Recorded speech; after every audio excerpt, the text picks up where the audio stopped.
여러분, 금리 인상 중단 없다. 그래서 뉴욕 증시, 미국 증시가 급락을 했다.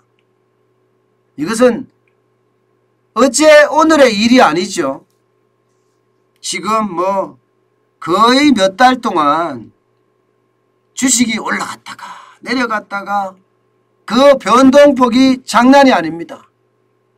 이번에는요, 연준의 부회장, 연준이면 우리 같으면 중앙은행이에요. 중앙은행. 한국은행하고 똑같습니다. 레리얼 브레이너드 부의장이요. 이대로 가면 9월에도 0.5%포인트 금리 인상이 적절하다, 이런 표현을 썼습니다. 이때 이대로 가면이라는 것은 여러분, 물가가 계속 오르면이에요. 지금 소비자 물가가 계속 오르고 있잖아요. 그러니까 시장은요, 깜짝 놀라고 있습니다. 깜짝 놀라고 있습니다. 아마 놀랄 수밖에 없을 겁니다. 왜냐하면 9월에도 0.5%포인트 빅스텝이 일어난다고 하면 당장 말입니다. 5월에 빅스텝이 일어났는데 6월에도 빅스텝이 일어난다는 거고 7월에도 빅스텝이 일어난다는 거고 8월에는 없으니까 건너뛰고요. 그리고 9월에 빅스텝이면 연속 4연속 말입니다. 0.5%포인트를 올린다는 이야기가 되는 겁니다. 4연속. 그만큼 말입니다. 시장에는요, 4연속 금리 인상이 충격을 줄 수밖에 없습니다. 아직까지 이게 제롬 파월 연방준비제도 의장이나 혹은 각 주의 연방은행 총재나 이런 분들이 툭툭 던지는 말로 사실은 경기의 어떤 등락, 경기의 어떤 방향을 잡아가고 있거든요. 툭툭 던지면서 어떤 분은 올린다고 했다가 어떤 분은 내린다고 했다가 이러면서 말입니다. 시장의 균형을 잡아가는 역할을 합니다. 그런데 중요한 것은 이번에 이야기한 사람은 브레이너드면 부의장입니다. 부의장. 부의장이 이야기했다는 것은 이게 무게감이 다릅니다. 결국 말입니다. 한 번도 아니고 4번까지 인상을 하게 되면 뭐 결론은요, 6월에 자이언트 스텝은 없다, 이렇게 결론을 낼 수가 있어요. 0.75% 인상을 할 수가 없다, 이렇게 이야기는 하지만 결국은 6월에도 0.5%, 7월에도 0.5%, 9월에도 0.5% 인상을 한다는 이야기가 되는 겁니다. 금리 인상이 중단이 없다는 이야기가 돼요. 그럴 수밖에 없는 게 여러분, 지금 미국 시장이 장난 아닙니다. 3월에 소비자 물가지수가 8.5%까지 오르더니 4월에는 8.3% 좀 꺾였습니다. 개인 소비지출 가격지수도 3월에 6.6%까지 오르더니 4월에는 6.3%까지 떨어졌습니다. 이게 정점을 지났느냐 아니냐 가르치고 지금 논란이 엄청 되고 있거든요.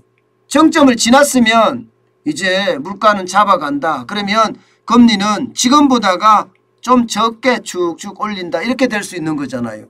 그러나 이게 정점이 아니라 5월에 소비자 물가가 8.3보다는 많아졌다, 아니면 시장의 기대치보다는 많아졌다, 이렇게 되면 여러분, 이거는요, 정점을 지난 것이 아니라 다시 시작되는 모습으로 보입니다. 그러면 아마 주식시장도 굉장히 놀라고 많이 떨어질 거예요.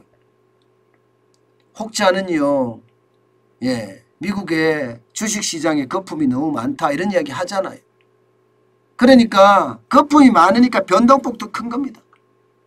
브레이너드 부회장이 이렇게 이야기했다는 자체만 하더라도 시장에 어떤 엄청 충격을 줬다는 사실이 여러분, 결국은요, 물가에 대한 부담, 여기에 따른 금리 인상에 대한 부담, 시장에서는 굉장히 느끼고 있다는 겁니다.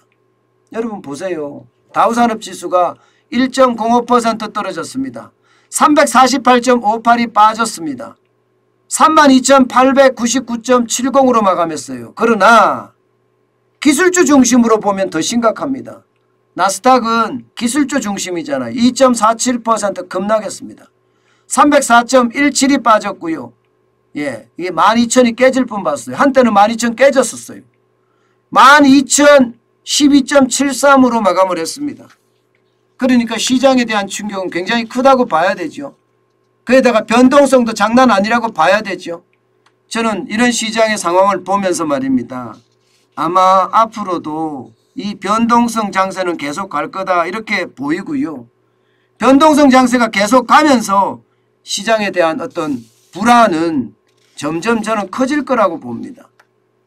결국 말입니다. 6월, 7월, 9월에 빅스텝이 일어날 거라는 그런 가능성까지 지금 제기했으니까 그에 대한 충격파가 크다 이렇게 이야기하는 거거든요.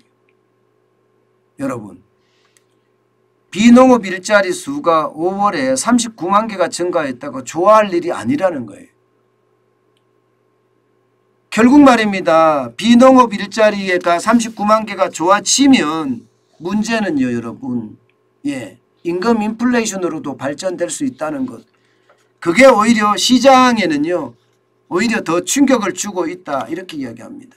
일자리가 고용시장이 좋다는 게, 이제 시장의 호재가 되지 않는다는 뜻이지요. 아마 앞으로도 말입니다. 다우도 그렇고, 블루칩 중심으로 한 다우 산업도 그렇고 당분간 변동성은 장난이 아닐 것으로 보입니다. 여러분, 해외 투자할 때는요. 늘 조심해 또 조심해야 되는 것 우리가 항상 인지하고 있어야 됩니다.